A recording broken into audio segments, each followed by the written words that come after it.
Welcome to the Practice Builders Podcast, hosted by Dr. Vince Leone and Dr. Kyle Pankinen, your source for building cash services. Let's dive in. Welcome, everybody, to the Practice Builders Podcast, and where we help you add and grow high-ticket niches. And my name is Dr. Vince Leone. And I'm Dr. Kyle Pankinen, and we're excited to have you here today.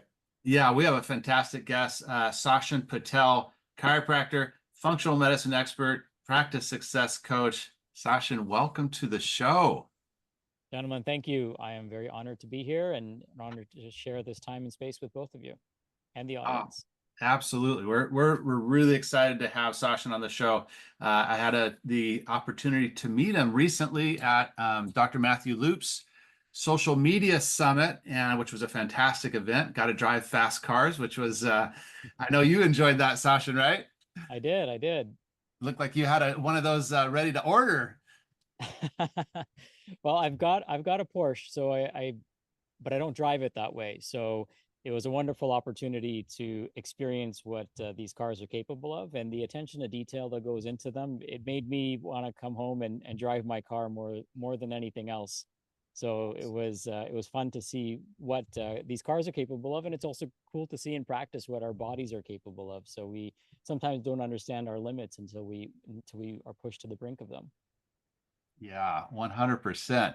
Well, why don't you just give us a quick background on yourself?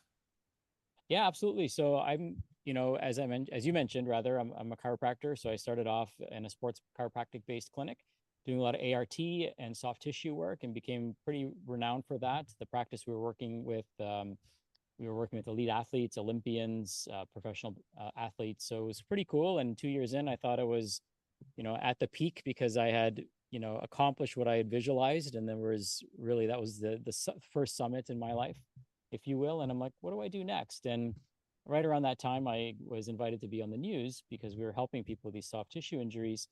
And when the news story aired, I ended up having a flood of new patients come in.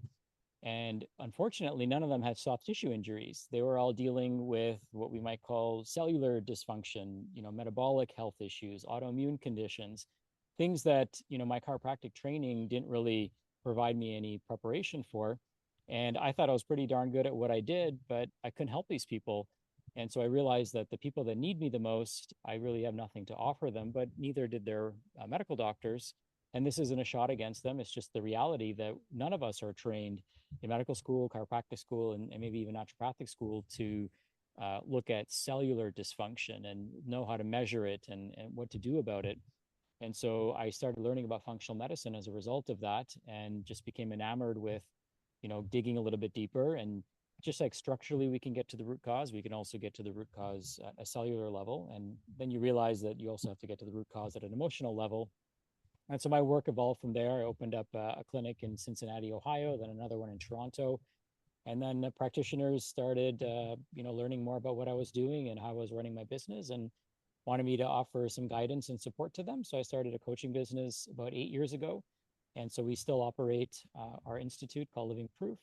And we also provide coaching and mentorship services for functional medicine practitioners, holistic practitioners. Oftentimes they're chiropractors, naturopaths, medical doctors, acupuncturists, and other allied health professionals. Awesome. How did you get so interested in breath work? Because when Sachin spoke at the summit, I was immediately impressed by how calm he was. And then he took us to a really brief breathing exercise that then calmed us all down because everyone is pretty fired up. So how did you, I'm fascinated by the breath work. I've been following you on Instagram, and I see that a lot of, your work there is centered around that. So I'd love to learn more about that. Yeah, absolutely. So breathwork is something that was introduced to me in three different ways. One is through my son. So when my son was younger, he had a lot of cavities, and it turned out, we would find out a few years later, as I went down the rabbit hole, that he had dysfunctional breathing. He was a mouth breather. And as a result of that caused his cavities. In fact, the number one cause of cavities is actually mouth breathing, not sugar. Really? When we breathe through our mouth, it dries out our saliva, which naturally protects our teeth. The oral bacteria and microbiome in the mouth start to shift, and it becomes more favorable for dental caries. Whereas if you can make adequate amounts of saliva and keep your, your oral microbiome in good shape because of the way you're breathing, you're not likely to get cavities. And my wife is a perfect example of this. She was a dysfunctional mouth breather, and she would get tons of cavities, even though she had way better dental hygiene practices than I say I did. Mhm. And I have no cavities, never have. Hmm. So when we breathe correctly, it changes our dental health. So that was my introduction to my son. One of the things we also learned is that because he was a dysfunctional mouth breather, it changed the structure of his face.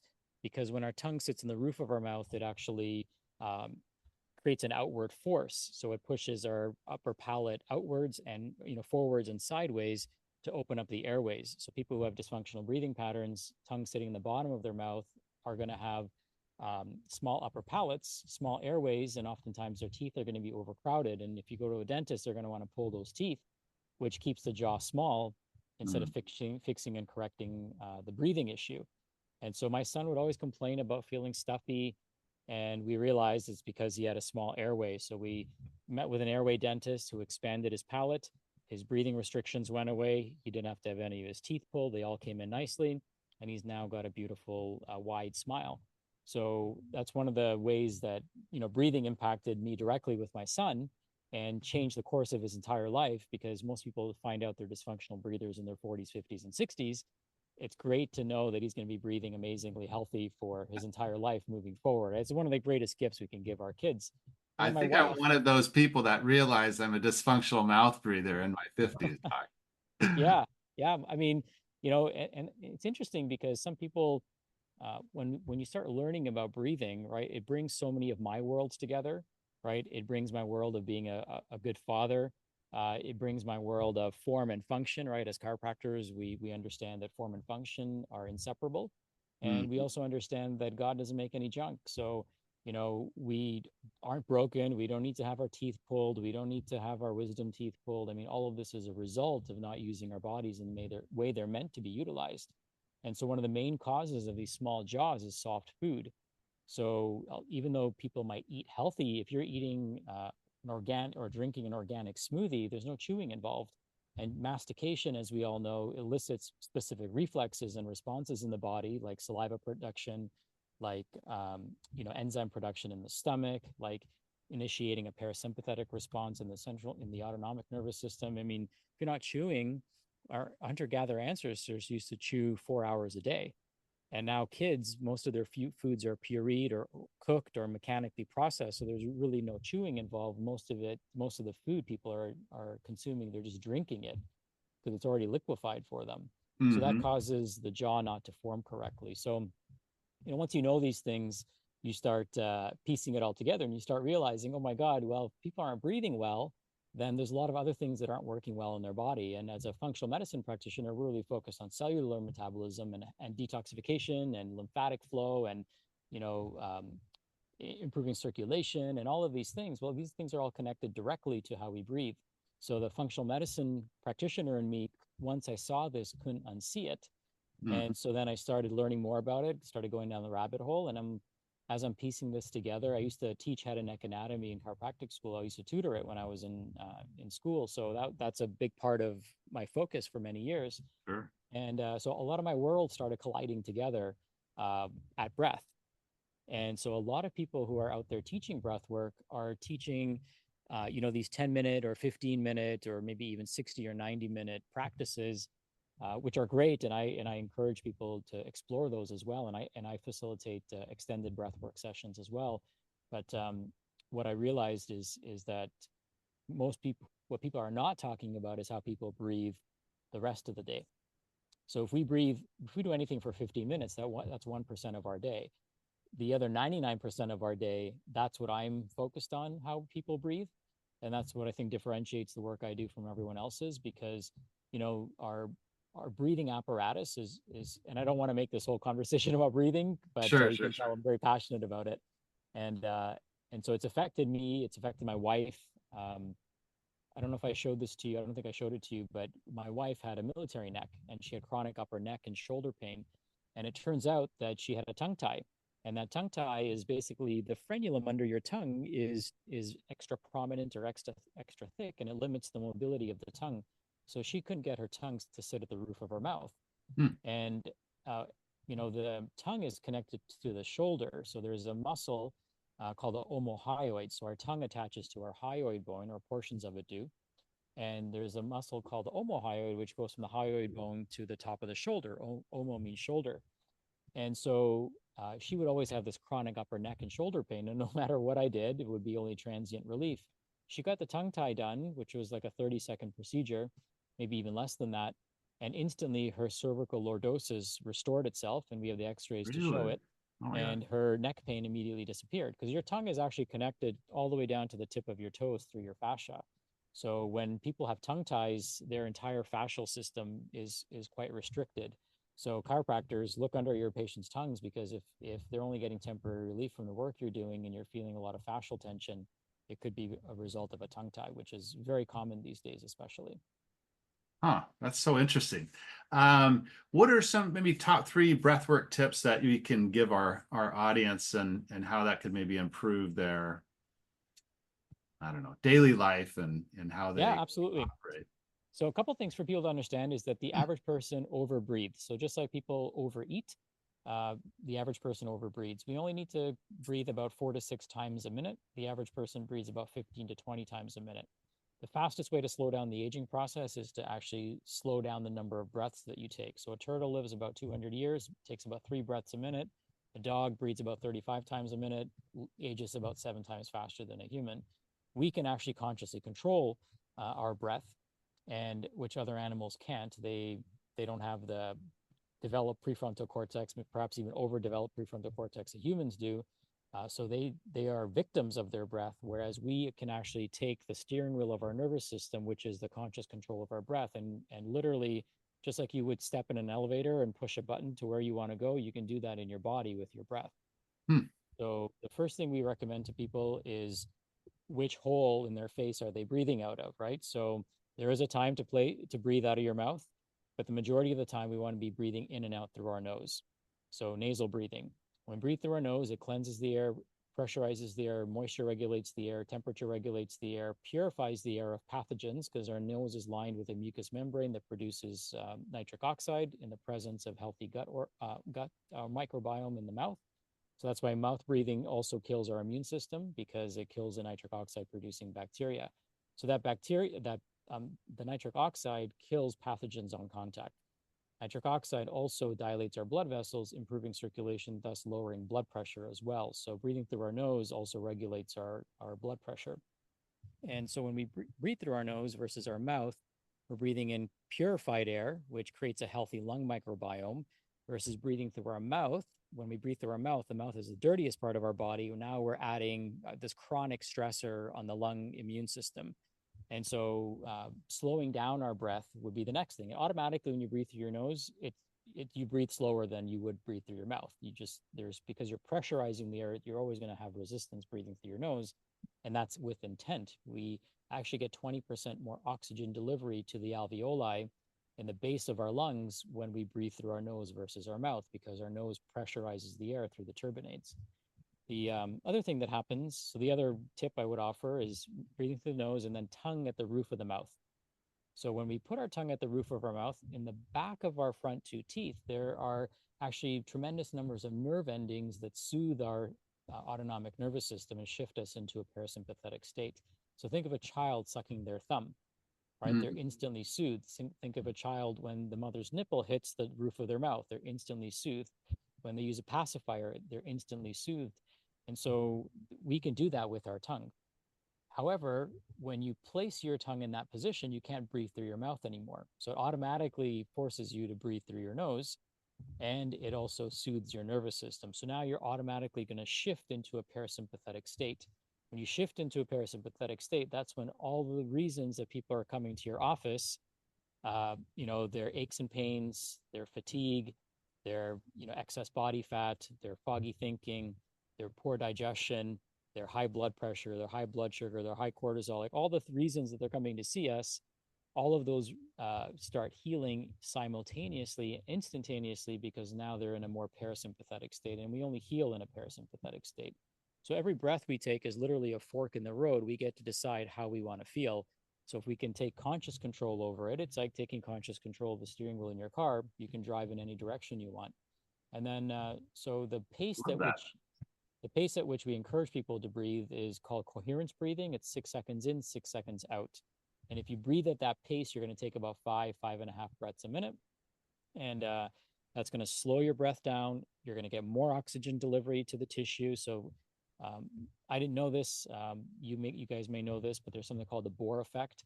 So the slower we breathe, the more oxygen gets dumped at the tissue level.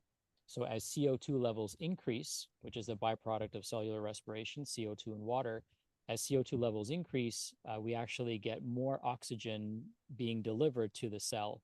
It's called the Bohr effect. So that as the pH shifts, there's more oxygen that's dumped. So for every breath we take, we only absorb about 20% of the oxygen. And the urge to breathe actually comes from an intolerance to CO2. So we don't actually need more oxygen. That's not why we feel like breathing. We can't tolerate CO2, so we have to expel it and then take a breath in and lower the concentration back down. So we also teach people how to improve their CO2 tolerance, because that in effect improves their mitochondrial and cellular health as well. That is awesome. It's so funny how there's different aspects of health where you just really, at least from my perspective, I had no idea, the value of breath work and the role it plays. Yeah, I mean, let me share these 3 things. This will blow your mind if you're finding this interesting. And if not, we can always change topics. But I think as chiropractors, most people would find it interesting. So 100%. one of the most important muscles in our body is our diaphragm. So our diaphragm basically is our master pump. The diaphragm is referred to as the second heart. So it acts like a piston moving up and down with the 23,000 breaths that we take. Each day we consume 30 pounds of air, which is more food than we eat in a week. And so the diaphragm has to move this air. And so it's the only muscle that works 24 hours a day that we have conscious control over. And so it's, unconsciously we're breathing while we sleep, and consciously and unconsciously during the day, but we can actually, control our diaphragm. So our diaphragm helps the heart in pumping blood. When we breathe, our lungs expand and contract, thus squeezing the heart. If we have short, shallow breathing, then our heart has to work harder to create pressure. So it creates more stress on the heart. The biggest lymph nodes in our body are located underneath our diaphragm, which is where, if I was an intelligent creator, that's exactly where I would put them, because they're going to get pumped 23,000 times a day, and that lymph from the trunk is going to move. This is why short, shallow breathers have poor lymphatic function, because they're in a sympathetic state and they're not adequately pumping their lymphatic system because they're not breathing correctly. And the third system that the diaphragm regulates is the myofascial system. And as you guys probably know, that's a hydrostatic pressurized, stationary system, which means that it's a force distribution system. And the main organ that regulates the pressure in that system is the diaphragm. So our myofascial system, which regulates our pain and force distribution, our cardiorespiratory system, which regulates circulation, and then our lymphatic system, which regulates detox and drainage. So all of those things are automatically functioning better when people learn how to breathe correctly. Yeah, that is awesome. I love that. So tell me about, and then, well, Kyle, do you have, I know you had a question, because, with some of the functional medicine side that Dr. Patel is doing. Well, yeah, I got in the world of functional medicine about 10 years ago myself, and most people, chiropractors, get into functional medicine because either a personal health challenge, that was me in my case, or they have patients coming in just like what you had. It's like, I don't know what to do to help this person. And so if there was somebody listening to this, another chiropractor, for instance, says like, I'm interested in getting into functional medicine, what programs are out there that you would say where you would kind of steer them towards as to kind of get that clinical knowledge and expertise that they need to take on these more challenging cases? That's a great question. So it really depends on what they want to niche down to. For some people, there's different trainings, and some trainings will provide excellent education, Some trainings will also enhance the scope of the practitioner. So one of the things that's worth mentioning for me is I'm obviously trained as a chiropractor. I retired my chiropractic license when I turned 40. It was my gift to myself so I could speak the absolute truth and not have someone breathing down my neck telling me what to say and not to say. And I became a functional diagnostic nutritionist. And so by being an FDN, it allows me to order lab testing for anyone, anywhere in the world, and allows me to cross borders as well. So I don't have to be limited to Ontario or Ohio or wherever I have my license. I can work with people remotely anywhere in the world. And so we always have to, that's the first question I would ask is, what is the grand vision that the practitioner has? Do you have a global vision? Because you need to get training that allows you to expand your physical scope of practice. So that's FDN. FDN allows you to do that. It's a wonderful training. You go through it as a patient yourself, so you get to experience what it's like to get tested. And then the training is quite extensive and very thorough. Another great training is IFM, so the Institute of Functional Medicine.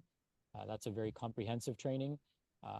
With IFM, because there is CEUs and things like that involved, you just have to check to make sure that it has what you're looking for, because they can't make specific protocol recommendations because of the way the course is structured and designed. So sometimes that could be a limitation for some people. Again, you'd want to look into that. And then there's other trainings like FMU, Functional Medicine University. Dr. Grisanti, that was the first training that I ever took. And Apex Energetics also has really great trainings. I know Standard Process, I think, has wonderful trainings as well that, can be closer to the functional side of things. So I would say, depends on, what kind of work you want to do and associate yourself with the experts. And the other thing I'll say, Doc, is that I would say most people know enough to help the average person. Here's what I learned is that, and this has been my personal experience and journey, and everyone has their own unique journey. So we would try to offer lab testing and get really granular with our clients. And then one day I came to the realization that I got an email from somebody at 2 a.m. and I'm like, this person isn't even sleeping at the right time. Like, they're on their computer at 2 a.m. and here I am worried about their, this one little marker that I found on their stool test. I mean, we've got to put the big boulders in first, and then we put the pebbles and the gravel and all that stuff in. And people weren't doing the basics. So what I realized is, if I go back to the basics, what happens? We did a split test, and what we learned is that when we go back to the basics, people get better, faster, more affordable, and more sustainable results. And it takes a lot of the pressure off the practitioner of basically interpreting all this laboratory testing and then having to come up with a protocol which is unique to each person. We did that for a while, and I think there's a time and place for it. But what I realized, the ultimate realization that I had, is that most people weren't doing the basics. They weren't chewing their food. They weren't getting sunlight in the morning. They weren't well hydrated. They weren't breathing correctly. They weren't going to bed on time. They had no connection with nature. And there's no lab test for all of those things, right? Like, I can't test the quality of your relationships. I can't test your trauma. I can't test, if you're getting your earthing in every day, right? If you have a connection with the divine, none of that stuff shows up on testing. And so when we started addressing some of those areas with a lot of common sense approaches, of course, eating healthy, nutritious meals and all the other stuff, we started seeing amazing results with people. And that took the learning curve out of all the things that I had to learn, because it just boiled down to teaching people the basics. And when you teach people the basics, what we found is that they can then teach it to others.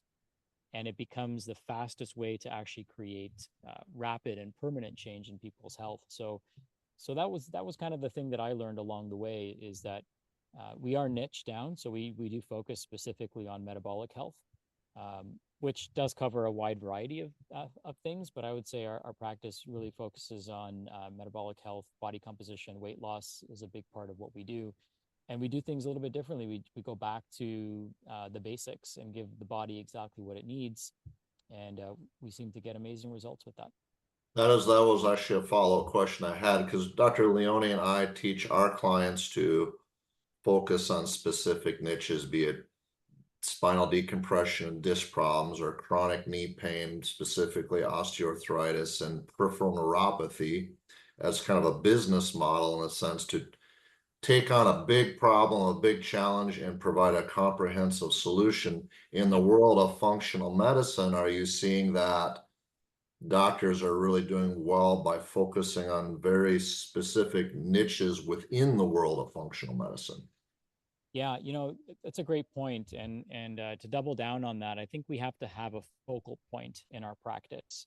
We can help everybody, right? It's rare that I come across somebody that I can't help, but we can't market to everybody, right? We can't be positioned as the best at everything. So I never turn people down if I can help them, right? However, that might be a referral, that might be somebody who meets me and says, "Hey, do you think you can help me with this?" But if I'm going to create a position for myself in the marketplace, I want to be known as the person for X, Y, and or Z. So yeah, I would definitely encourage people to be focused, and that's something that is easy to uh, overlook, especially as a functional medicine practitioner, because we literally can help pretty much anyone that walks in the door, but we just can't market to everybody because it just is not practical. Yeah. So it, Go ahead, Dr. Lewin. oh, well, I had a question on, because you have Perfect Practice, right? So that's your coaching program. And I'm assuming that I'd like to hear more about Perfect Practice because I'm assuming that's how you help guide doctors. Because I know, from a business standpoint, you're very astute. And I think it sounds like you translate that into your coaching. So I'd be curious to hear, how you help doctors through your Perfect Practice program. Yeah, thanks for asking. So there's actually a few ways. One, I do private consulting, so people can hire me and work with me one-on-one, depending on the stage of the practice that they're in. And the other way is we actually license our program. So our metabolic program is called Living Light, and it's something that we've been working on for about 4 or 5 years, and we've put in hundreds of thousands of dollars into R&D and developing it, years of research into it, and validating the process. And we've taken about 300 practitioners through the program themselves as patients or clients, if you will. And so we know that it works amazingly well, and we want more people utilizing this process. I feel that eventually they'll come to the same realization that we have, that simplicity is the greatest sign of sophistication. And if we can make it so simple that people can teach it to their loved ones, then we can really create, a transformational shift. So, for someone to build what we've built would take years and it cost them, probably more than it cost us to build. So we just want to plug it right into their practices. So we have a licensing model for practitioners. We provide a year's worth of coaching. We take them through the program themselves so they get to experience the shift and be on the receiving end of care. Most practitioners have never been on the receiving end of care because we just work on ourselves. And then they also get all the trainings, the webinars, the modules, everything installed into their account. So they have something that they can have up and running, usually within 90 days, if not sooner than that. And they're transforming as well. So they become their own case study. And it's just a great way for them to start sharing the work that they're doing. The other thing that we do is we have a mentorship program where we provide clinical mastery, we provide open Q&A sessions, and then we provide, kind of world-class trainings and expert speakers that come in and train our practitioners. And these are practitioners who have their own practices. Maybe their practices are developed and they want to streamline operations. Maybe they want to achieve more freedom in one of the 5 freedoms, which is health, emotional freedom, time, geographic, and financial freedom. So we help them kind of build a practice around that process of being more free in those 5 categories of life. So yeah, so there's a few different ways that we work with people. I love that. I think I heard that you're a big reader. Is this correct? Yeah, enjoy reading, of course. What are your top 3 book recommendations? I love to read. So I'm always curious what other, just motivated individuals are reading, or maybe they have on the bookshelf that maybe they haven't gotten to it yet, but it's in the queue. Yeah, well, my favorite book of all time is called the Bhagavad Gita. And Bhagavad means God, and Gita is song. So it's the song of God. And there's a version by Jack Hawley, and it's called the Bhagavad Gita, a walkthrough for Westerners. So it's written for people like myself and perhaps yourself who were born in North America. and it's Can really you for can you us to spell understand. that? Because I'm Yep. do not know how to So spell that. yeah, so if you I think it's B, sometimes they spell it differently, but I think it's BHAVADGITA. Okay, got it. And Jack Hawley is the author, and there should be an orange cover. Got it. Okay, good. Perfect. Yeah. So that's I like to read timeless material, Yeah. because the lessons that you learn in if they're relevant, if they were relevant 2,500 years ago, they're relevant today. They'll be relevant 100 years from now, 1,000 years from now, 2,500 years from now. So I like to read that kind of material, because that's how I like to model my business and my life, is based on these type of timeless principles.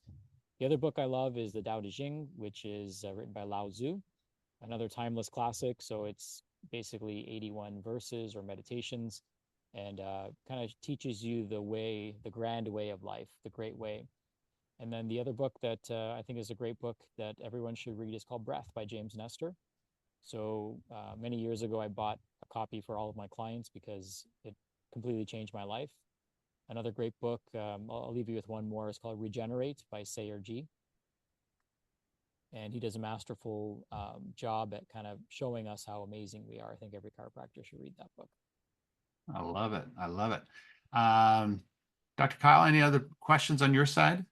Well, I just appreciate his enthusiasm about root cause medicine, because that's what functional medicine is really all about, and that's what chiropractors in general are about. Is we want to be a doctor of cause, finding the root cause. And so functional medicine is a nice, and it's not a side thing, it can become a major emphasis of any chiropractor's practice if you're looking to get out of the world of mostly musculoskeletal medicine and solve maybe some of your own health challenges, but to really educate and improve the health of the masses. And so I really just am inspired by your enthusiasm of functional medicine and just wanting to improve the health of people all around the world. It's really an inspiration, Doc.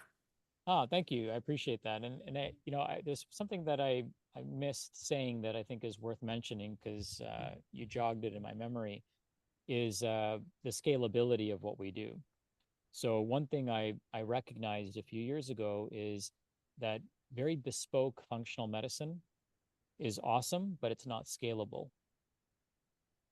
So, if every single patient is treated as a unique biochemical individual, then it requires, obviously the interpretation of that, and then the expertise in interpreting that.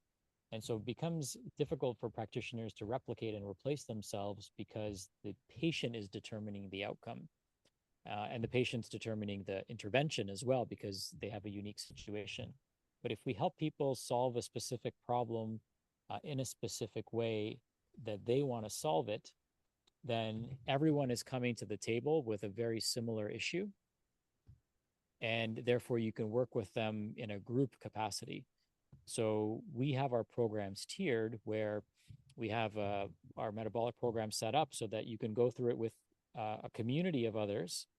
You can go through it with a coach.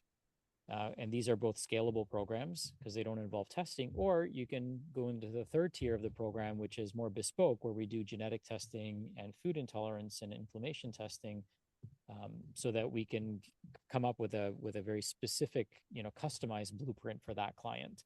So there's ways that you can tier your programs as well, even though they're all solving the same issue. You can offer different levels of service and different levels of customization for the client based on their budget and based on their goals. And that way you're also being very highly leveraged as well as you deliver these type of programs. I love that. It's interesting. I was speaking with a doctor today, and he has a very successful practice, biggest practice in town, but is really interesting. He said, I feel like my wife and I created a prison for ourselves. And it was such an interesting way to phrase how his practice is, because I think from the outside, I'm sure people in his community and other doctors and colleagues would look and say, wow, this guy has $1 million practice and what a lucky guy he is. But he feels like I'm either going to sell this thing and just ride off into the sunset, or I need some help from you or something.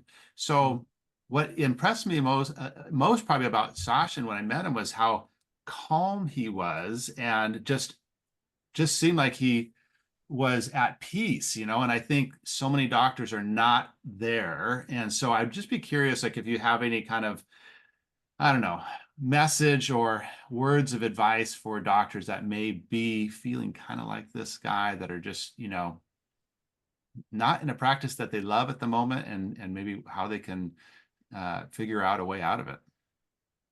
I know I'm putting you on the spot here, so. No, I have lots to say about this because I encounter that as well. And I think the creation of our evolution in our practice came from that need as well. Because, you know, we all want to help people, right? And what I realized that if I became a busy one-on-one practitioner, I could probably help 40 people a week, right? If I'm seeing my clients once a month, I can help like 160 people max a month. And I'm not really even really putting a dent in the healthcare problem, right? And I can't help people en masse. I couldn't go into a room and help all 1,000 people that were in it.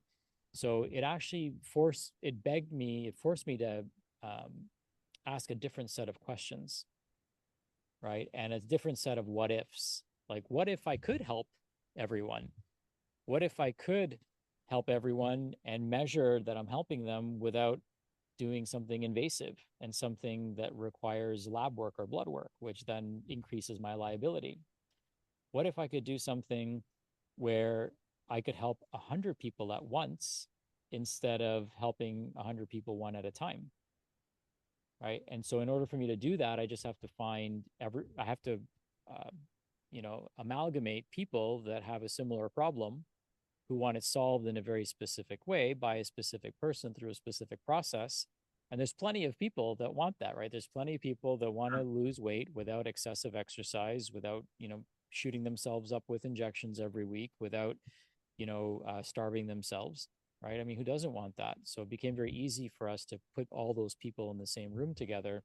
And as long as we're educating them and blowing their minds and teaching them things that they didn't know before, and they're feeling like they're not alone in the process, then, it's a win-win. And in 2020, the Cleveland Clinic ran a study, and the conclusion of the study was that group programs are actually more effective clinically and cost-wise than one-on-one services are. So if we're evidence-based practitioners, the evidence is clear that group programs actually work better. Group programs allow us to be more leveraged. Group programs lower our liability and susceptibility to any legal action. Group programs allow us to bring in lower tiered practitioners, if you will. And that's not to say anyone's less than another person, but I don't have to bring in a doctor who has all my knowledge and experience to deliver this program. I can bring in a health coach and they can deliver the program because it's pretty much all lifestyle driven. So now I have like a very scalable system. I can bring in, I can hire health coaches who are, unfortunately, right now, there's so many of them looking for work. So there's no shortage of health coaches that you can hire. And I can plug them into a system and a process that is reproducible, right? Not, 100% bespoke for every single person. So now I actually have a mass solution. I can go into organizations and say, hey, we're going to do this for you. In January, one organization said, hey, we want you to take all of our practitioners. And we were able to onboard 25 people all at a time and take them through a group program all at a time. If I had to work with those people individually, it would be so much more work, right? And maybe even impossible to take them on. So I would say that if you're feeling stuck, then doing more or less of the same thing isn't the answer. You have to actually break your brain a little bit and come up with something that might be radically different. So we asked ourselves, like, what if we could get better results by seeing our clients less? What if we could get better results by doing less testing? What if we could get better results and do things in a group setting? What if we could get better results and not have people take supplements? Right. So we started just asking a different set of questions, and then the answers became very clear to us. And so that's why we have our Aura Ring, right? It's a short feedback loop, makes it easy for people to coach. That's why we have weekly group calls.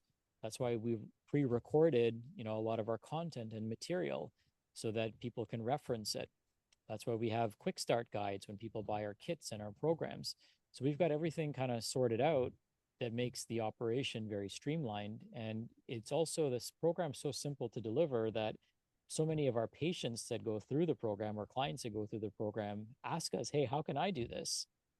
Right? Because they see that it's simple, and it's intentionally simple, right? Not because it's a silly program or a rinky-dink program, but the answers have always been simple. It's just we live in complex times, so we have to, make it easy for people to follow the recommendations and coach them through it. Yeah, I love that. And I've always heard, it's I don't know if it's a trite saying, but simple scales and complex fails is Mm-hmm. is I think pretty darn accurate. And another thing, a big takeaway from that is just maybe asking yourself better questions. If you are a practitioner that's, you kind of feel stuck, or, even maybe you created your own prison, is this concept of, if you want better answers in your life, maybe ask better questions. Mm-hmm. And like Sachin was saying, is try to even, break your brain in a sense of trying to think outside of what is the norm, because that's typically when you find solutions that are uncommonly good. So I really like that approach, and that's really truly working on your practice versus in the practice, right, where you can step out and try to take a 30,000-foot view. Well, I want to thank you, Sachin, so much for spending some time with us. It looks like you're outside, you're in a beautiful environment, which is perfect. How can doctors, get in touch with you and learn more if they would like to do so? Yeah, one of the things I love to do is offer value. And I'll send a link to you gentlemen that you can post below. Yeah. And it'll take people to a really simple Google form that they can fill out. And I'm happy to send everyone a copy of my book. It's called Perfect Practice, and it's filled with, little micro nuggets. And each of them, you can just open up to any page in the book and read a chapter or two. They're only like 1 to 3 pages each chapter, and you'll find a ton of value in there. So I'm happy to send that to everyone. And included with that will be a 30-day course. So I'll send a practice tip every day for 30 days, so that you can start learning a little bit more about how my brain works and how our systems work. And then if you're interested, I'm happy to jump on a call with anyone to see what we can do for their practices. So I'll send that link over to you guys, and feel free to share that with your community. Yeah. And they can also follow me on Facebook. That's where I share that's where I share my most raw content, and then everything else gets disseminated from there. So Instagram, it's the Sachin Patel, and then on Facebook, it's Sachin Patel DC. Okay, perfect. Well, we'll absolutely be sharing that. I've been getting your practice pearls, and I read them every day because I've been getting them since the summit. And so and by the way, usually when you're on someone's email list, you don't want to get the emails. I want to get Sachin's emails. So highly, recommend get on the list and get more information. So Dr. Kyle, any last thoughts or parting words? Just a lot of truth, a lot of wisdom shared today. So there's a lot of value here for those that are listening to this. And yeah, if you want to get into the world of functional medicine, I think there's a lot of opportunity here with what this fine doc has offered today. Awesome. Well, that's going to be it for this episode. I'd like to thank Sachin Patel for joining us and sharing a little bit of his time and his wisdom. And for Dr. Pankinen, Dr. Leone, wish everybody a great rest of your day. Thank you for joining, and we'll see you on the next episode. Take care.